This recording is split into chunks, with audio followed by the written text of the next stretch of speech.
pour nous à la croix, Seigneur. Et ce soir, nous sommes reconnaissants, Seigneur, de cette grâce, oh Dieu. Alléluia.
Envahis-nous de ton esprit, cher Saint-Esprit. Souffle sur notre vie, souffle sur nous en ce jour glorieux que tu permets. Nous te rendons toute la gloire et nous te célébrons, toi qui as été promis et toi qui es donné à l'Église, pour qu'elle puisse, notre Dieu, accomplir le dessein et le plan de Dieu sur la terre des humains. Nous te bénissons parce que nous voudrons nous effacer, cher Saint-Esprit, et te laisser toute la place en ce jour. T'inviter à prendre le contrôle des cœurs, t'inviter à entrer dans les maisons, dans les vies, afin de donner un sens à ce moment. Nous avons dénommé la table du Seigneur, parce que c'est le lieu de communion, parce que c'est le lieu de rencontre, parce que c'est le lieu de partage, parce que c'est le lieu où nous prenons nos repas avec le Père Céleste, celui qui nous nourrit, non pas, Seigneur, de la nourriture charnelle, mais de la nourriture qui vient du trône de Dieu. Seigneur, nous te disons merci pour ce rendez-vous que tu as permis, pour ce rendez-vous que tu rends, Seigneur, au Dieu notre Père, disponible encore aujourd'hui. Merci de nous visiter. Merci de souffler de par le monde, comme au commencement, malgré les ténèbres qui sont à la surface du monde, mais le Saint-Esprit est en mouvement. Sois béni au nom de Jésus-Christ de Nazareth. Amen. Nous disons shalom, shalom à chacun de vous. Nous sommes à notre 4e rendez-vous de la table du Seigneur. C'est un rendez-vous hebdomadaire. Et nous voudrons véritablement encore ce matin, pour la 4e partie, entretenir chacun sur ce thème vraiment merveilleux et que nous a conduit dans les profondeurs des Écritures durant tous ces jours. Alléluia. Sois donc disponible à ce matin afin de pouvoir recevoir pleinement la parole de Dieu et qu'elle te fasse du bien là où tu es et qu'elle apporte un renouveau, quelque chose de spécial dans ta vie, parce que la parole ne vient pas à toi sans accomplir ce pourquoi le Seigneur l'a amené. Nous avons commencé à explorer depuis plusieurs jours le thème les mystères des 4 vents. Nous sommes à la 4e partie aujourd'hui. Nous avons exploré durant tous nos enseignements précédents que la Bible elle-même donne la révélation des 4 vents en sondant la profondeur des Écritures. En effet, il y a 4 vents. En effet, il y a 4 vents, comme nous l'avons dit auparavant, de Dieu, qui sont représentés par les vents de l'Est ou d'Orient, les vents de l'Ouest ou d'Occident, les vents du Sud ou vents du Midi et les vents du Nord que nous appelons les vents d'Aquillon. Alléluia. Et ils représentent donc les 4 principaux ministères du Saint-Esprit sur la terre. Les 4 vents représente les 4 principaux ministères du Saint-Esprit sur la terre. Le premier vent, qui est le vent d'Est, est le vent qui symbolise le ministère de la délivrance et du jugement du Saint-Esprit sur la terre des hommes. Le vent d'Ouest lui symbolise le ministère de la restauration du Saint-Esprit sur la terre.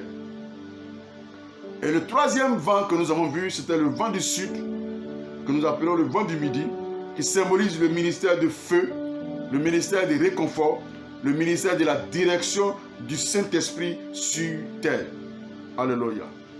Et pour clore ou pour parfaire notre enseignement sur le ministère des 4 vents, nous sommes à la 4e partie et notre sous-thème de ce jour est dénommé comme suit: le vent du Nord, que nous appelons le vent d'Akion.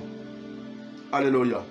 Le vent du Nord, lui, par contre, symbolise le ministère du déclenchement de la pluie prévu par Dieu. Le ministère du déclenchement de la pluie qui a été prévu par Dieu. C'est aussi, il symbolise le ministère du réveil du Saint-Esprit sur la terre. Nous trouvons le vent du Nord dans 2 endroits dans la Bible. 2 endroits spécifiques. Le premier verset que nous parle du vent du Nord, ou d'Apion, c'est dans Proverbe 25 à son verset 23. La Bible dit: le vent du Nord enfante la pluie, et la langue mystérieuse, un visage irrité. Le vent du Nord enfante la pluie, et la langue mystérieuse, un visage irrité. Alléluia. Nous comprenons que quand ce vent vient, il vient avec la pluie. Alléluia. Il vient avec la pluie et cela est bénéfique pour quiconque, alléluia, reçoit ce vent dans sa vie. La deuxième partie, le deuxième endroit dans la Bible où il est question du vent du Nord, nous nous trouvons dans le Cantique de Salomon, en son chapitre 4, le verset 16. Alléluia. La Bible déclare: réveille-toi, vent du Nord. Viens vite, vent du Sud. Soufflez sur mon jardin, qu'il répande ses bonnes odeurs. Toi que j'aime, entre dans ton jardin et mange ses fruits délicieux. Nous allons comprendre un peu plus loin la profondeur de ce message. Alléluia. Quand nous sondons les Écritures, nous découvrions qu'au travers de cette étude sur le vent du Nord, qu'en Israël, le manque de pluie équivaut au ciel fermé, même en Afrique. Et c'était considéré comme une malédiction, comme un manque de faveur, comme une conséquence immédiate du péché et de la rébellion du peuple. Nous pouvons lire cela dans 1 Roi, chapitre 8, le verset 35, et Jérémie 3, le verset 3. Donc nous disons que c'est une calamité quand il n'y a pas de pluie. Alléluia. C'est une malédiction quand il n'y a pas de pluie. Et nous référons chaque fois à la situation de péché ou à la rébellion du peuple quand cette situation, voici, s'impose à nous. Alors, quand il n'y a pas de pluie, c'est la mort. Les plantes meurent, les animaux meurent. Alléluia. Les peuples meurent, les hommes meurent, car tout sèche quand il n'y a pas de pluie. Ce n'est pas facile. Joël chapitre 1, le verset 18 au verset 20. Mais je vais dire à quelqu'un ce matin, écoute-moi bien, j'ai une bonne nouvelle pour toi. Sur la croix, Jésus s'est fait malédiction pour nous libérer de la malédiction. Jésus s'est fait malédiction pour nous libérer de la malédiction. Et après son ascension dans les cieux, le Père a ouvert le ciel par le vent du Nord qui a soufflé et qui a apporté la pluie de bénédiction, qui a apporté la faveur, qui a apporté la grâce, qui a apporté une vie nouvelle et une vie abondante. Quand Jésus est monté, le ciel a été ouvert parce que Jésus a porté nos malédictions, il a porté nos péchés en son corps sur le bois. Et depuis lors, le ciel a été ouvert. Et Dieu apporte par le vent du Nord la pluie qui vient avec la bénédiction, qui vient avec la grâce, qui vient avec la faveur de Dieu, qui vient avec une vie nouvelle, mais une vie abondante. Jésus l'a dit, voici, le Fils de l'homme vient pour nous donner la vie et la vie en abondance. Alléluia.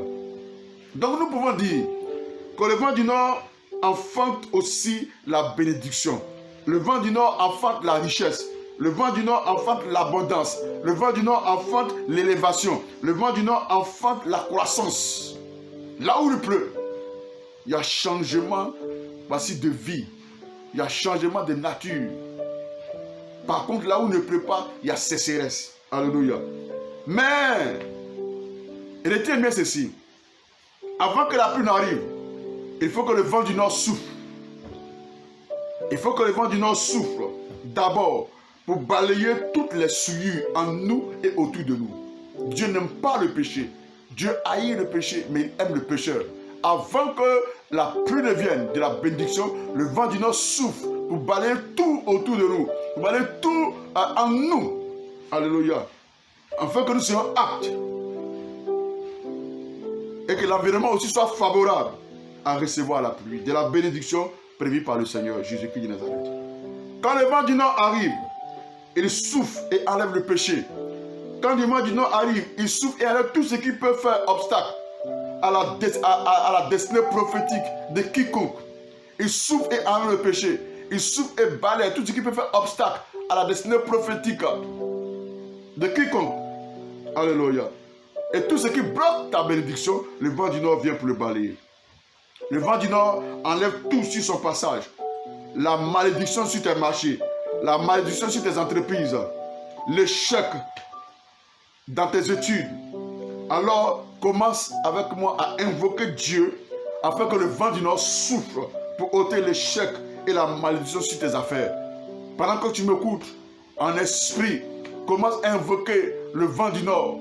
Parce que c'est au travers de lui que le blocage, la malédiction, l'échec seront ôtés sur ta vie afin de faire place à la grâce de Dieu. Alléluia. Aujourd'hui, toi aussi, tu peux prier. Le Saint-Esprit et lui dire, vent du nord, viens et souffle sur mon jardin. Vent du nord, viens et souffle sur mon jardin, ma famille, mes finances, mon ministère et ma santé. C'est au travers de cette dernière révélation sur les mystères des 4 vents et particulièrement les vents du nord que je voudrais t'introduire dans un temps de prière, dans un temps de proclamation, dans un temps d'invocation du Saint-Esprit, parce qu'il est là et il est encore capable d'agir dans ta vie au nom puissant de Jésus-Christ de Nazareth. Tu vas donc prier avec moi en ce jour particulier de la table du Seigneur. Tu vas prier que la pluie du Saint-Esprit, c'est-à-dire le vent du nord, souffle la vie sur tous les aspects de ta vie où la mort semble s'installer. Que ce soit sur tes finances, que ce soit sur ta santé, que ce soit sur tes études, que ce soit sur ton ministère, que ce soit sur ta famille. Prie que le vent du nord, le Saint-Esprit souffle sur tous les aspects de ta vie où la mort semble s'installer. Tu peux commencer à prier maintenant en esprit. Prie. Vent du nord, souffle sur tous les aspects de ma vie. Là où la mort semble s'installer, souffle sur mes finances, souffle sur ma famille, souffle sur mes études, au nom de Jésus-Christ de Nazareth. Tu vas prier avec moi pour ce deuxième sujet de prière. Quand il pleut, on voit les enfants courir partout pour profiter de la douche de la bénédiction que la pluie donne. Ça, on le voit fréquemment ici en Afrique. Alléluia. Les enfants courir sur la pluie parce que c'est une bénédiction qui vient. Alléluia. Tu vas donc prier qu'à partir de ce programme de l'Esprit, que l'Esprit de Dieu déverse sur toi plus de bénédictions dans tous les aspects de ta vie, dans tous les domaines de ta vie. Que cette pluie et ce vent du nord viennent sur toi, déversent sur toi la pluie de la bénédiction, quelle qu'elle soit, matérielle, financière, spirituelle, dans le nom de Jésus-Christ de Nazareth. Tu vas donc prier avec moi en troisième position. Sache que le vent du nord a la capacité d'améliorer tout potentiel. Et une graine qui est mise en terre, c'est lorsque le vent du nord souffle que le potentiel de cette graine est mis en valeur. Le potentiel de cette graine ressort, est rendu visible par le vent du nord. Alléluia. Et de même que les semences qui étaient dans le jardin, que nous avons vu dans le livre de Cantique de Salomon, chapitre 4, verset 16. Alléluia. On nécessitait le souffle du vent du nord pour jaillir et apparaître. De même ce matin, prie avec moi que la pluie du Saint-Esprit souffle et que tes potentiels inexplorés deviennent fructueux au nom de Jésus-Christ de Nazareth. J'ose croire qu'après ce programme, quelque chose se passera dans ta vie. Par le vent d'Est, que le Seigneur apporte une délivrance dans la vie de quelqu'un qui était malade, qui était souffrant. Que le Seigneur apporte la délivrance dans la vie de quelqu'un qui était condamné déjà à la mort. Mais le jugement de Dieu, Dieu nous exempte du jugement, parce que la Bible déclare que si quelqu'un est en Christ, c'est une nouvelle créature. Il n'y a pas de condamnation en ceux qui sont en Jésus-Christ de Nazareth. Ma prière pour toi, qu'au travers de ce programme, que par le vent de l'Ouest, que le Saint-Esprit souffle sur ta vie et apporte la restauration, apporte la restauration dans ta vie au nom puissant de Jésus-Christ de Nazareth.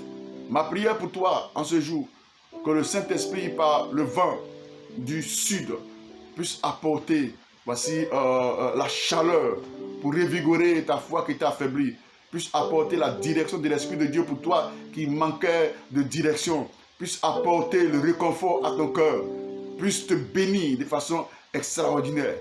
Et ce, pour terminer, que le vent du Nord puisse apporter la pluie, la sémence de la bénédiction, la gloire de Dieu sur ta vie, et que la faveur de Dieu repose sur ta vie. Que la faveur de Dieu t'accompagne partout où tu seras, dans le nom puissant, dans le nom glorieux de Jésus-Christ. Nous allons chanter un cantique spirituel, voici, pour mettre fin à ce moment. Il dit que la faveur de Dieu est sur moi.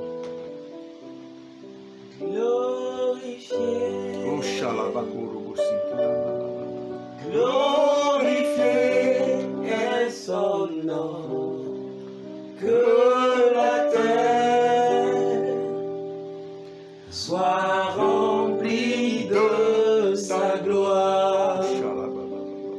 Glorifié, glorifié est son nom, que la terre soit remplie de sa gloire.